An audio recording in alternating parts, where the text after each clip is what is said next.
What's good, everybody? It's your boy D. Dot from MajorMusicENT.com and the Producer's Corner, which is on IcebreakerRadio.com, Monday night, 7 p.m. Central Time on the network. Shout out to the team, Big Rich, Trey, Mr. Lee, Chosen, and we got a new producer on the panel, Mr. Corey Barton.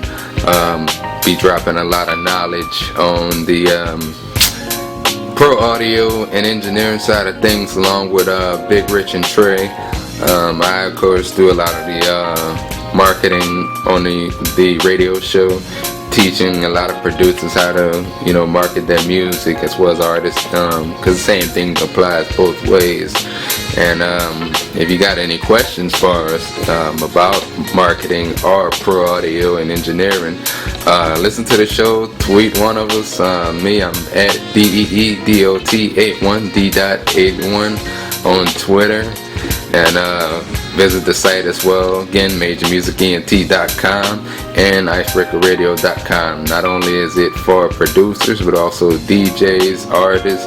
If you're just a fan of underground hip-hop music, I mean, we take care of a lot of the independent artists these days, getting them radio play, interviews. The site is growing. It's also a great way to network. So, again, join up the site, IcebreakerRadio.com.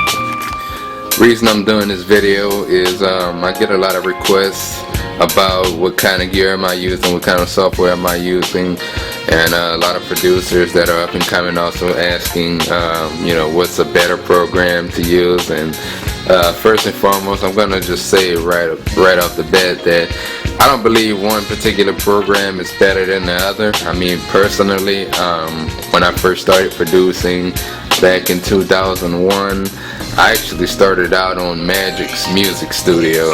It was mainly just a cut and paste type thing, but once I got over that phase, I moved on to Reason 3, because in 2001 I was just kind of thinking about doing this music thing, but in 06 is when I really decided, hey, I want to pursue this as a career. And Reason 3 was the first program that I really started to learn, and then I moved on from that to Logic Pro 8, and of course all the other additions of Reason that came out since then. I did not use 6, however. I currently use Logic Pro 9 to do a lot of my beats, as well as Machine, as you guys can see on the screen. That's actually the new 1.8 update. Came out at the end of last month, and the main difference is it does come with a new massive synth, which I like a whole lot. The sounds in it are pretty good. Also, it has time stretching and the ability to color code each track, which was not in a previous update. Good way to separate your groups as well. I currently have the first generation of Machine Micro. I hadn't upgraded to the new MK2 series yet. Those again were released at the beginning of last month. I personally, I think I'm gonna hold on to this controller for a little while longer. It's not too much difference from the old one and a new one, other than the color-coded pads and the ability to change your knobs and your face on here. You can still kind of do a lot of the same things actually with this one.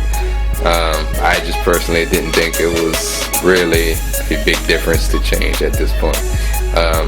If you're starting out with music production, the Machine Micro runs $349. It is something I would definitely recommend.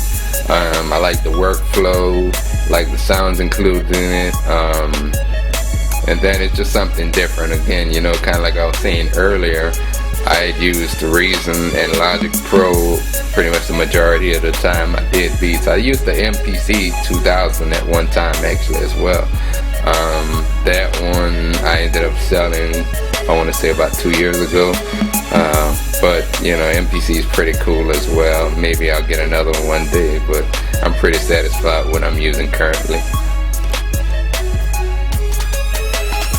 As far as the audio interface, currently using the M-Audio Firewire 410. I don't know too many places, if any, are selling these anymore. I know they have a 610 series. When I bought this one, I want to say it was about 4 years ago. I think I paid, I don't know, about maybe $250 for it. But you know, I like it. Gives me pretty good sound. Has some pretty good preamps on it as well. And the fact that the FireWire, you have a little bit less latency. Now, with a lot of the newer audio interfaces, they've actually got better preamps, and they've utilized the USB technology a lot better than they did in the past. So that may have changed. I'm actually kind of looking into a new interface as well.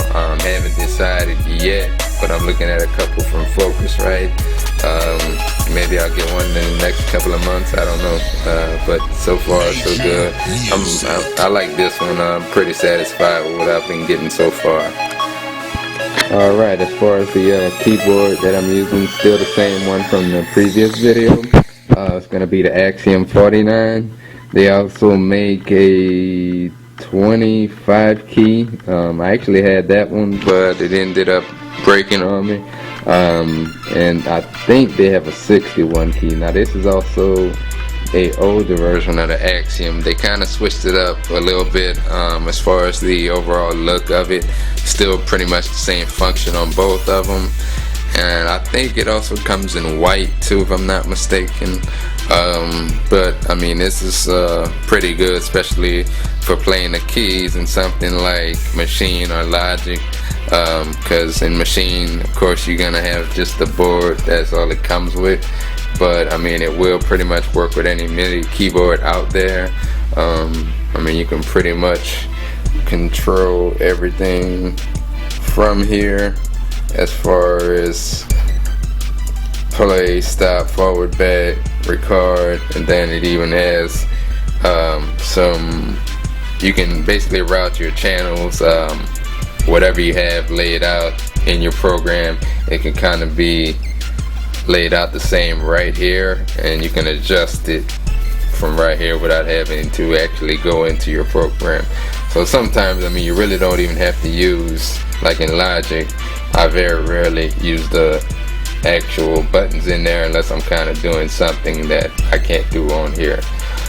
Same thing right here with the pad. You can route your drums or pretty much whatever you want to these. And you know, recommended again if you're looking for a keyboard. Runs what, I think $299. Got this one at Best Buy, and you can also get it at Guitar Center, Musician's Friend, wherever you get your gear from. As far as studio monitors go, I'm currently using the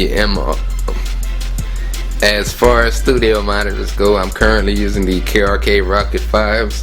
I have been using those for about 2 years now. And before that, I actually used the M-Audio AV30s. Big difference in the overall sound, especially on the low end. I find you get much better on the KRKs. If you have the money up front, I suggest, you know, don't cut any corners. These at the minimum, they actually run $149 for a single, $300 for the pair. Available Best Buy, Guitar Center, Musician's Friend, wherever you get your gear from. Check them out. They also offer a couple of other different lines of it, depending on whatever budget you're working with.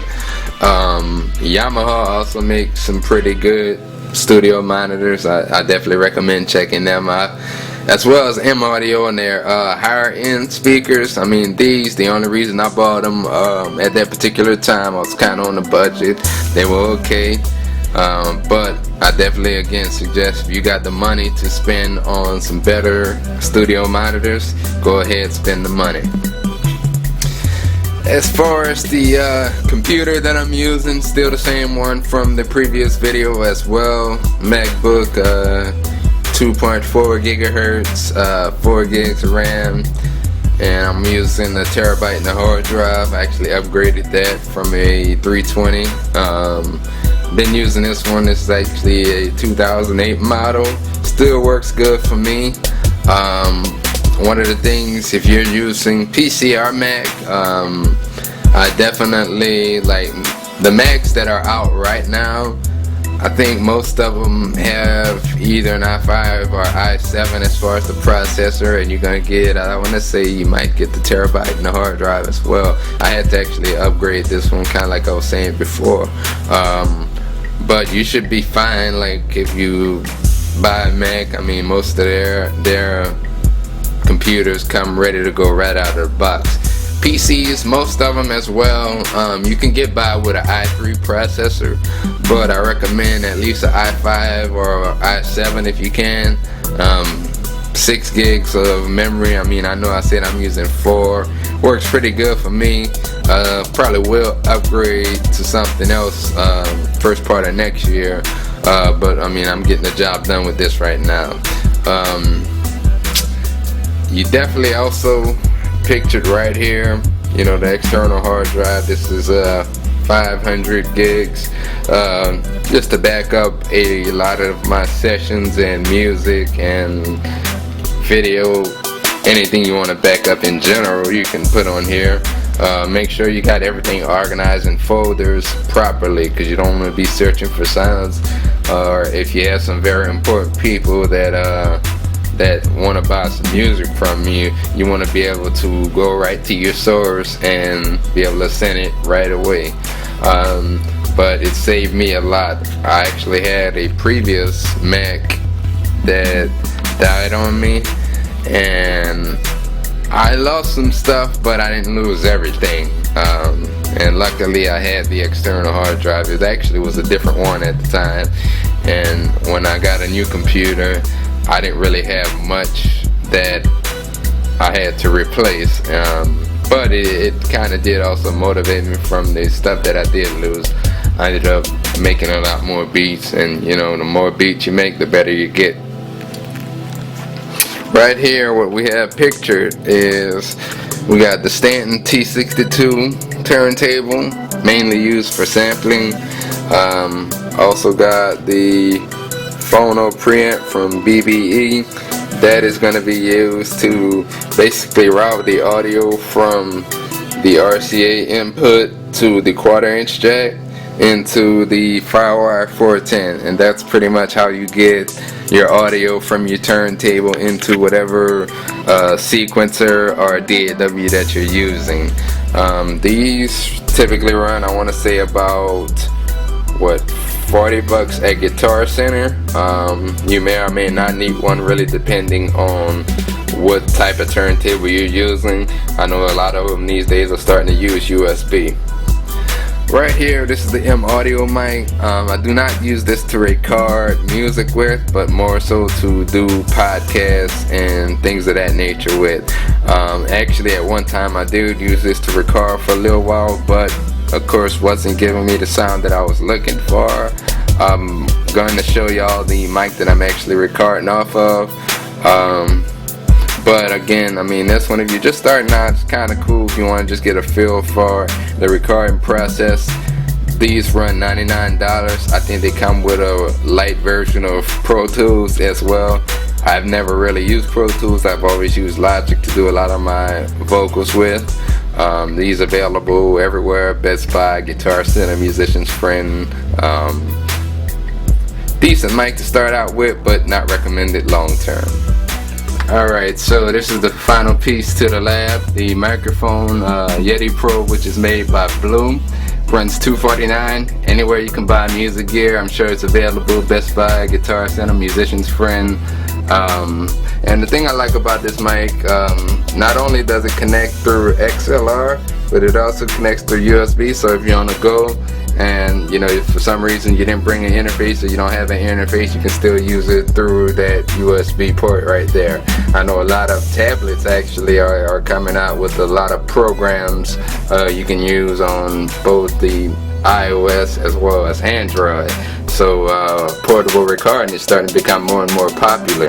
The second thing I like about this particular microphone, it also has 4 pattern settings, which you go around here. You probably can't see it real good, but it gives you a stereo, cardioid, omnidirectional, and bidirectional pattern selector, which, depending on if you're using instruments or you want to just get a different type of sound from it, you can adjust it. Also below is the gain knob, which you have on the microphone as well. If you get this mic, I definitely recommend keeping your gain to a minimum if you can, because it picks up a lot, and there are times when you can have a lot of distortion on this microphone if you have the gain pulled all the way up. So make sure you keep your gain to a minimum. It definitely is going to help you have a much better recording. Again, the Yeti Pro, which is made by Blue, runs $249.99, available at all major music gear retailers. There's also a Yeti which runs, I think it's $149. Only difference with that one is it just connects USB, does not connect to XLR. This has been it as far as a lot of the gear that I'm using. And right here I got a small vinyl collection. You just kind of go through it right quick. I'm not going to show y'all everything, but you know, I got a little bit of everything. I still do a lot of sampling off of vinyl, but I do have a lot of CDs as well that I keep a lot of older music on, that I haven't really converted all to digital. I have tons of music, and that's not including what I have on my computer itself, but you know, you get inspiration from everywhere. What I also suggest to a lot of you guys that are coming up, I didn't go to school for a lot of this music production. As you can see here, yeah, you see the ESPN books, but started out on Reason 3, as I said earlier in the video. I watched a lot of videos in addition to reading these books, as well as you can see the Logic Pro book right here. I got a book on chords, and you know, just a couple of other motivational books right there. But you definitely don't want to stop reading. Be sure to get your literature game up. There's tons of different books out there you can read on whatever program you're using. Also, I encourage you guys to read a lot about how to market your business, and just self-motivational books as well. We all go through things in life. Sometimes we need to get inspiration from a different place than we usually get. Thank y'all for watching this video. Please, again, check us out Monday night, 7 p.m. Central on IcebreakerRadio.com. The Producer's Corner. Shout out to the team, Big Rich, Trey, Mr. Lee, and Mr. Corey Barton. Artists, visit the website MajorMusicEnt.com for beats as well. Got videos on there, and then free downloads for anybody who's just even a fan of the music. Again, appreciate you guys watching this video, and we are out.